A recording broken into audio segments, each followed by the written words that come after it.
ali José Guilherme Melchior, tivemos Alberto Campos, a gente tivemos pensadores sim de direita no passado, embora esquecidos por boa parte dessa moçada aí que está chegando e tal, no tal do movimento conservador.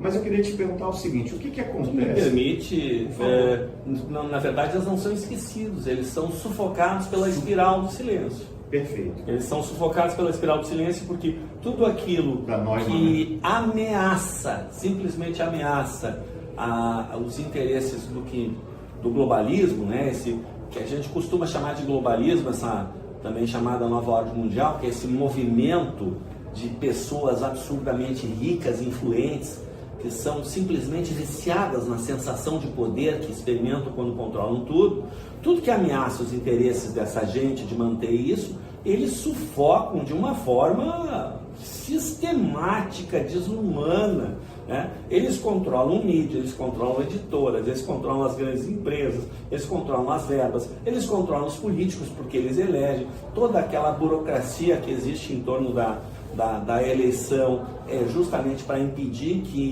que surjam. Eles têm pessoas infiltradas no meio do que seria um movimento conservador para fingirem que são da nossa turma, são alavancados, inclusive eles terminam se sobressaindo não raro, tá?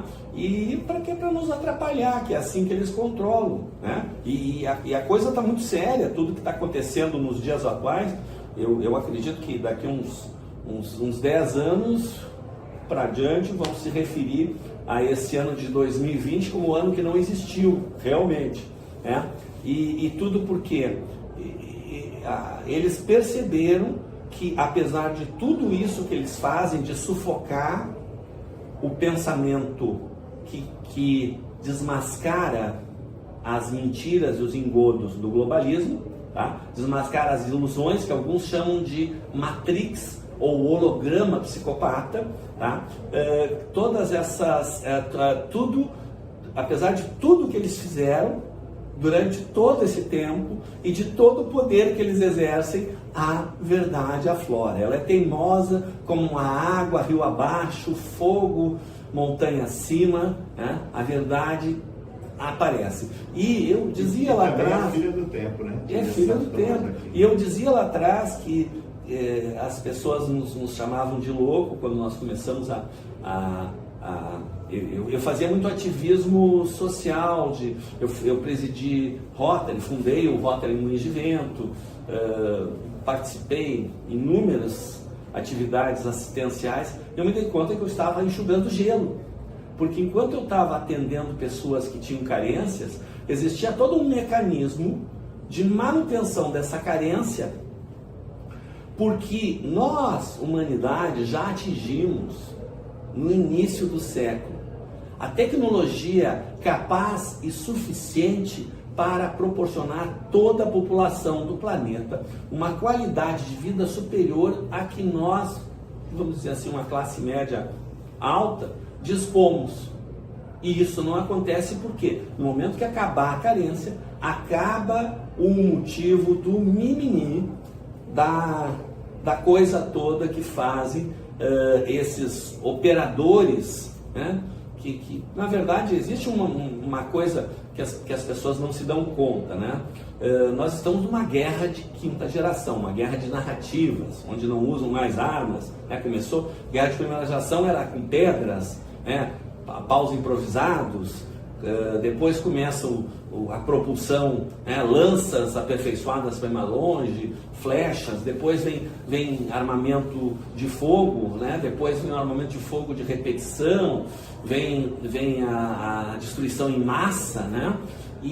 Mas não, a guerra hoje não se ganha sem dar um tiro, só com a desinformação.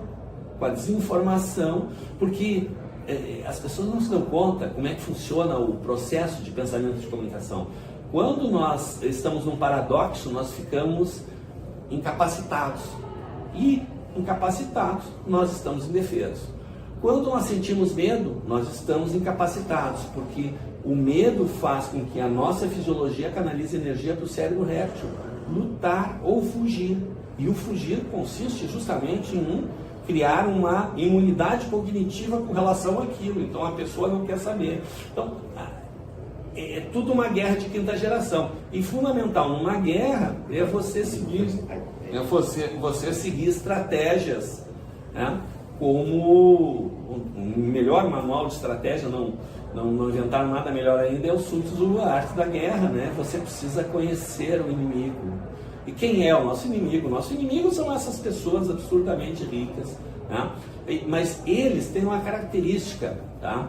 Eles têm uma mutação genética que a medicina chama de psicopatia, que não é uma doença, apesar de estar lá no Código Internacional de Doenças, tá? E também no DSM, né? Que é sobre os distúrbios mentais, a psicopatia não é uma doença, é uma característica genética, tá? Que faz com que a pessoa não tenha as 3 características que nos fazem humanos. Quais são essas 3 características que nos diferenciam como espécie, nos caracterizam e que nos trouxeram até aqui, que a base do conservadorismo são essas características. Nós temos um mecanismo quase praticamente automático, inconsciente, que a gente não se dá conta, embora ele seja feito no cérebro moderno, no chamado neocórtex, que é o juízo de valor. O juízo de valor é aquela análise que faz com que tudo que tu faz, e faz no sentido lato geral, que inclui até pensar, tudo que tu pensa, tá? Tudo que tu pensa passa por esse juízo de valor. O psicopata, esse mutante, ele não tem a característica da experiência emocional. E aí, como ele não tem experiência emocional, ele não tem remorso pelo que ele faz. E aí isso, junto com a falta de juízo de valor, torna ele um perigo nas decisões dele. Mas ele finge ter emoções, porque ele vê que nós, humanos, somos reféns. Eu uso a expressão reféns das emoções, porque as emoções nos dominam. Tudo que a gente faz é baseado nas emoções, né? E eles usam as emoções para nos manipular. Tá? Simulam, né? Eles simulam as emoções. Ele mata a pessoa, vai no velório, ele chora, né? Ele chora e ainda diz, temos que descobrir esse assassino, e se possível ele já começa a botar a culpa em alguém que ele quer explodir. E eles têm uma facilidade de fazer isso, porque como eles não têm experiência emocional, eles não são como nós, reféns das emoções. Você dá um teste para eles te dão a resposta correta, só que eles não usam a parte do juízo de valor, não tem atividade nenhuma, eles usam a parte racional, eles pensam como responder. Esse projeto começou há décadas e, aliás, quando se falava nesse projeto, a gente recebia uma tarjinha maluco, teoria da conspiração. A palavra teoria da conspiração, a palavra não é expressão, ela foi criada em 1815, quando Rothschild e Gang fazem o que eu chamo o start do globalismo, seria lá, no golpe da Bolsa de Londres. Eles dão um golpe da Bolsa de Londres, um negócio que eles assumem o controle de toda a economia da Inglaterra, que era a maior economia do mundo, a maior frota do mundo, o maior poderio do mundo, e eles assumem o controle da economia, e a família real passa a ter que comer na mão deles. E aí eles até mudam o foco. Até então eles queriam acabar com as monarquias todas.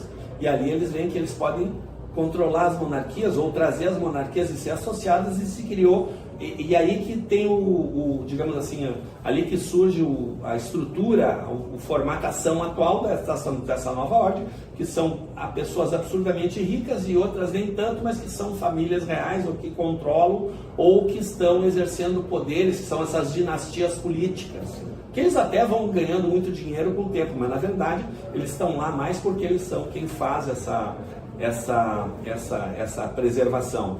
E o que acontece? Algumas pessoas começam a desconfiar pela forma como aconteceu o golpe, e que aconteceu, e começam a falar, e aí eles já na época possuíam o controle da mídia, né? Controlavam a mídia, e tinham toda a rede de desinformação, que era o pessoal que espalhava os boatos e que fazia o assassinato de reputação de quem eles queriam acabar, né? Já existia aquilo há mais de 200 anos, vejam, nós estamos lidando com pessoas, né? Eu estou fazendo todo esse esforço aqui porque, do meu ponto de vista, a coisa mais importante que um conservador precisa saber é contra o que nós lutamos, né? Que são essas pessoas absurdamente ricas que controlam tudo, né? Então, o conservadorismo seria, na verdade, aquela atitude de buscar aquilo que vai proporcionar o desenvolvimento humano. Tá? E tendo em mente que toda a doutrina do socialismo, que na verdade foi criada, a palavra comunismo nasceu de uma reunião de banqueiros. Eles viram a desgraça, eu não vou falar aquela palavra com M, pontinhos, que começa, que foi a Revolução Francesa, a maior farsa a Revolução Francesa, tá? A maior farsa a Revolução Francesa, porque liberdade, igualdade, fraternidade, o negócio era uma carnificina sem tamanho, e incontrolável. A divisão esquerda e direita era uma coisa artificial e que eles tentaram usar aquilo para controlar e que também não deu certo. Então eles chegaram à conclusão que eles precisavam de uma doutrina que tivesse pontos em comum com as principais formas de pensar para facilitar a sua aceitação e para reduzir a possibilidade de rejeição. Então, pontos em comum, comunismo. Então, toda essa doutrina ela é uma ficção que parte do pressuposto, de que nós podemos pegar um pedaço de esterco pelo lado limpo, e de que as coisas podem ser ótimas. Não existe. A vida é uma competição, e competição sempre vai ter os que perderam. A vida é uma competição. E sem competição não há progresso nem produção de bens e de alimentos. A questão toda nós podemos ter uma competição sadia em que mesmo aqueles que ficam em segundo, terceiro, etc., tenham acesso a bens, porque a tecnologia nos permite. Só que eles não deixam isso acontecer. Tudo vieram com essa coisa aí do vírus chinês, e todo o terror em volta, porque o terror faz o quê? A pessoa fica com medo, não consegue pensar e nada mais funciona. Até a saúde. O medo, ele baixa a vibração e faz com que a pessoa pegue uma doença, tá? Mesmo, ou, enfim, fique mal, qualquer vírus pega, além da questão da alimentação funcional, que é muito, mas são muitos assuntos, mas basicamente você precisa conhecer o inimigo. Quero fazer um documentário só sobre ti. Eu vou ter que fazer um documentário só sobre ti, porque os assuntos que o senhor abordou, eu tenho estudado bastante sobre isso, inclusive